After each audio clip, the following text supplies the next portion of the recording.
दूसरा महत्वपूर्ण विषय जो हम लोग देखेंगे, what is the actual purpose of God behind the miracle.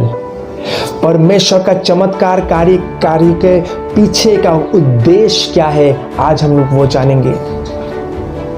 अगर हम लोग यहाँ पे देखते हैं कि जब पतरस जब यीशु मसीह के बातों को सुन के जब उस पानी में जाल को फेंका और फेंकने के बाद जहाँ पे एक भी मछली पकड़ा नहीं गया था रात को, वही जगह में बहुत सारे मछली, इतने सारे मछली को जाल फटने वाला था। जहाँ पे एक वो रात को मेहनत किया, एक थोड़ा सा भी फल नहीं आ पाया, पर जब सुबह में जब यीशु मसीह का आज्ञा को सुना, इतने फल आए, वो कभी सोचा भी नहीं था उतना। जब हम लोग बहुत सारे समय में बहुत सारे प्रार्थना हम लोग करते हैं कि परमेश्वर मैं चाहता हूँ मेरे जीवन में चंगाई आए, और जब परमेश्वर आपके जीवन में चंगाई कर देता है, आपका रिएक्शन कैसा होता है? जब आप एक्सपेक्टेशन के साथ, चंगाई के एक्सपेक्टेशन के साथ परमेश्वर के पास आते हो, जब आप चर्च में आते हो और जब प्रार्थना दुआ होता है, आप चंगाई को आप अपने जीवन में हासिल कर लेते हो, क्या कैसे आप रिस्पॉन्ड करते हो उसका, या कैसे आपके दूसरे भाई दूसरे बहन जो मसीह में है वो कैसे रिस्पॉन्ड करता है इस चीज़ को? वो झूमने लगता है, वो नाचने लगता है, वो प्रभु का धन्यवाद करने लगता है, धन्यवाद परमेश्वर, धन्यवाद पिता कि तूने मेरे प्रार्थना को सुना। बट अगर हम लोग यहाँ पे देखेंगे, यहाँ पे पतरस का रिएक्शन टोटली अलग था, टोटली अलग था।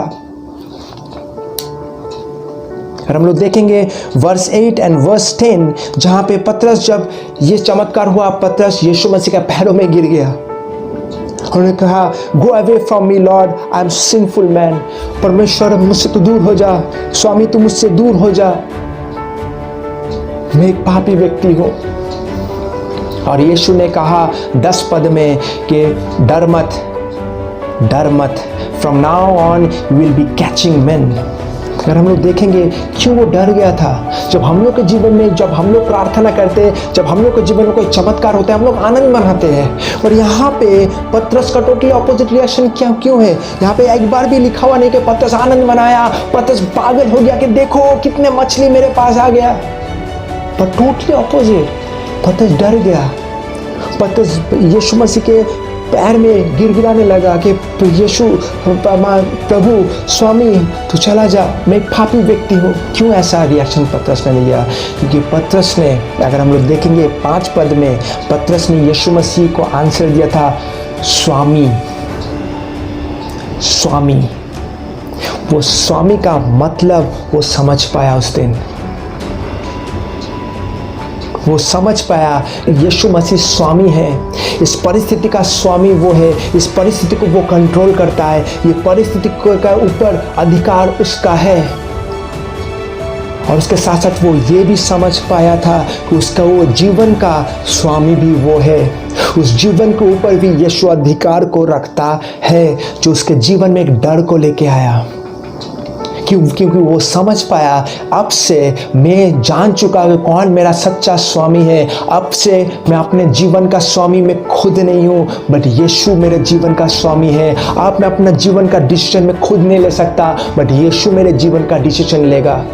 जब कोई और आपके लिए जीवन का डिसीजन लेता है, आप हमेशा फ्यूचर नहीं जानते हो, कोई और जब आपके लिए डिसीजन लेता है, आप हमेशा एक अनसर्टेन पीरियड में रहते हो।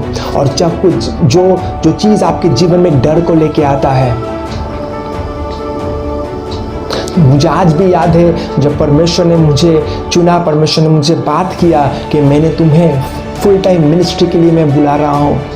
जब मेरा एक ड्रीम अलग था, मेरा एक सोच अलग था, मैं मसीह में था, बट मेरा लाइफ का एक सपना अलग था, मेरा लाइफ का एक सोच अलग था। मैं कुछ और तरीके से परमेश्वर का सेवा करना चाहता था, बट परमेश्वर ने बोला नहीं मेरे बेटे, मैं तुम्हें ऐसे सेवा नहीं, मैं तुम्हें इस तरीके से सेवा करवाना चाहता हूँ। मैं चाहता हूँ कि तुम इस तरीके से जाओ और लोगों का सेवा करो, इस तरीके जाओ और परमेश्वर वचन को फैलाओ। और उस समय में मैं डर गया था। मैं सोच रहा था कैसे मेरे लाइफ का इतना ज़्यादा सोच, मेरा लाइफ का इतना सारा रिस्पॉन्सिबिलिटी मैं कैसे निभाऊंगा, परमेश्वर क्या कैसे मैं आगे बढ़ पाऊंगा। परमेश्वर ने उस समय में मुझे लगा मत डर, मैंने तेरे लिए प्लान को रखा है। जब मैं सब कुछ छोड़ के, जब यीशु मसीह के ऊपर भरोसा रख के मैं आगे आया, मैं बोलूँगा मैं बहुत सारे तूफानों का सामना किया, पर हर एक तूफानों में यीशु मसीह मेरा साथ था, पवित्र आत्मा मेरे साथ था। जब पतरस जो डर गया था, पतरस जो बोल रहा था कि स्वामी मैं से तू चला जा, उस पतरस को यीशु ने कहा डर मत, मैं तेरे साथ हूँ, मैं तेरे लिए प्लान को रखा हूँ। आज पवित्र आत्मा आपसे कहने जा रहा है, अगर पवित्र आत्मा आपको कुछ कहा है उससे कीजिए, डरिए मत, क्योंकि परमेश्वर ने एक प्लान को आपके जीवन में रखा है। बहुत सारे लोगों को परमेश्वर ऑलरेडी बोल चुका है कि परमेश्वर क्या करने वाला है, बट बहुत सारे लोग आज जो सुन रहे हैं, बहुत सारे लोग आप डरते हो कि फ्यूचर में कैसे मैं सब कुछ संभालूंगा। आपको संभालना नहीं है, आपका काम है फेथफुल रहना, बाकी परमेश्वर संभालेगा। आपको विश्वस्तता के साथ परमेश्वर के पीछे चलना है, बाकी कार्य परमेश्वर पूरा करेगा। आपका हर एक जरूरतों को परमेश्वर मिटाएगा। मेरे दोस्तों, आज परमेश्वर बहुत सारे लोगों का सवाल का आंसर दे रहा है, मैं जानता हूं। याद रखना, दो प्रकार तरीके से, दो स्तर में हम लोग परमेश्वर का जो चमत्कार का हम लोग रिस्पॉन्ड कर सकते हैं, प्रत्युत्तर दे सकते हैं, सारा दे सकते हैं। पहला चीज़ अगर हम लोग देखेंगे, हम लोग परमेश्वर को धन्यवाद देंगे। धन्यवाद परमेश्वर कि तूने मेरे जीवन में इतना सारा चमत्कार किया। धन्यवाद परमेश्वर, मैं बहुत दिन से इस रोग में था, तूने मुझे चंगाई दिया। और बहुत सारे लोग इससे धन्यवाद देके घर चले जाते हैं। और बहुत सारे लोग ऐसे भी हैं वो धन्यवाद देने के बाद परमेश्वर को ही छोड़ देते हैं। वो बोलते हैं मैं सिर्फ चंगाई के लिए चर्च में आया था, चंगाई हो गया बस ठीक है, मैं अपना धर्म में ठीक हूँ। यीशु मसीह हमेशा याद है, यीशु मसीह कोई धर्म बनाने नहीं आया था। यीशु मसीह कोई धर्म नहीं, क्रिश्चियनिटी कोई धर्म नहीं है, बट क्रिश्चियनिटी एक रिलेशनशिप है परमेश्वर के साथ, एक अपने नव परमेश्वर का नव संतान का एक नो क्रिश्चियनिटी एक संपर्क है, एक रिलेशनशिप है परमेश्वर, एकमात्र जीवित परमेश्वर के साथ, उसके बच्चे का, उसका संतान का। पहला स्तर है जब परमेश्वर चमत्कार करता है, पहला स्तर यह है कि आप परमेश्वर को धन्यवाद दो, बट वहाँ पे आप रुक मत जाओ। तब आप कभी भी परमेश्वर का चमत्कार के पीछे उद्देश्य को कभी भी समझ नहीं पाओगे। परमेश्वर जो आपको जीवन में उद्देश्य रखा है आप कभी पूरा नहीं कर पाओगे। दूसरा जो स्तर, जब धन्यवाद देने के बाद दूसरा स्तर होता है कि मास्टर, स्वामी, यीशु आपसे तू मेरा स्वामी है, मेरा जीवन का स्वामी मैं नहीं हूँ, तू मेरा स्वामी है खुदा, तू जो बोलेगा वही हिसाब से चलूँगा। मैं तेरा दास हूँ प्रभु, मैं तेरा संतान हूँ प्रभु, तू जो बोलेगा उस हिसाब से मैं चलूँगा। मेरा सपना नहीं, मेरा सोच नहीं, बल्कि मैं तेरा सपना, तेरे सोच के हिसाब से मैं चलूँगा। आपसे मैं अपने लिए नहीं जीऊँगा खुदा, मैं तेरे लिए जीऊँगा। तू जो कार्य मेरे इस जीवन में तूने मुझे रखा है, मैं उस कार्य को पूरा करने के लिए जीऊँगा। अगर हम लोग देखेंगे, Peter responded Jesus lordship by leaving everything. अगर हम लोग देखेंगे पतरस जब उनको स्वामी बोला, वो सब कुछ, जब यीशु मसीह जब उसको बोला कि ये मैनो मत डर, मैं तुम्हारे लिए एक प्लान को रखा हूँ, वो सब कुछ छोड़ के यीशु मसीह के पीछे चलने लगे। आज पवित्र आत्मा आपसे पूछ रहा है, जब परमेश्वर जब आपके जीवन में कार्य करता है, जब आज इस समय में जब परमेश्वर आपसे बात कर रहा है, आपका रिस्पॉन्स क्या है? क्या आप आज सब कुछ छोड़ के यीशु मसीह के पीछे जाने के लिए तैयार हो? ज़रूरी नहीं है आपका जॉब परमेश्वर को छोड़ने बोले, ज़रूरी नहीं यीशु मसीह आपको सब कुछ छोड़ के उसके पीछे चलने बोले, नहीं, ये ज़रूरी नहीं है।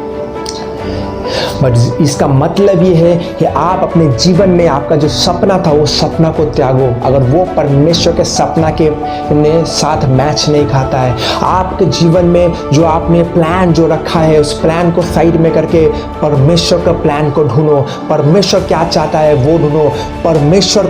परमेश्वर कार्य को आपके जीवन में पहला प्रायोरिटी दो। परमेश्वर जो कॉलिंग आपके जीवन में रखा है उसको नंबर 1 प्रायोरिटी दो। परमेश्वर को अपने जीवन में सबसे पहला स्थान को दो।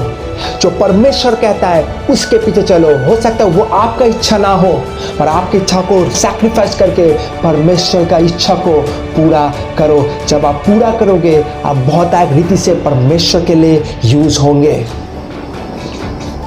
याद रखना, ये जीवन एक टेम्पररी असाइनमेंट है। ये जीवन के लिए, इस जगत के लिए हम लोग नहीं बने हैं।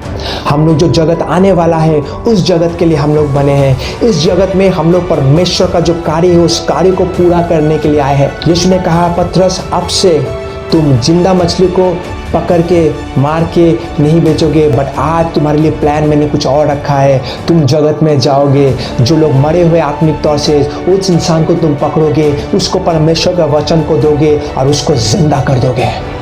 आज परमेश्वर आपके लिए एक प्लान को रखा है।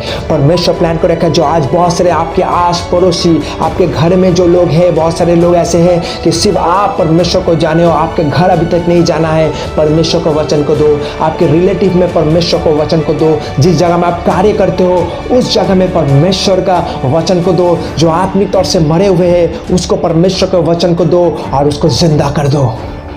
परमेश्वर के सामर्थ्य से, उसका वचन के सामर्थ्य से।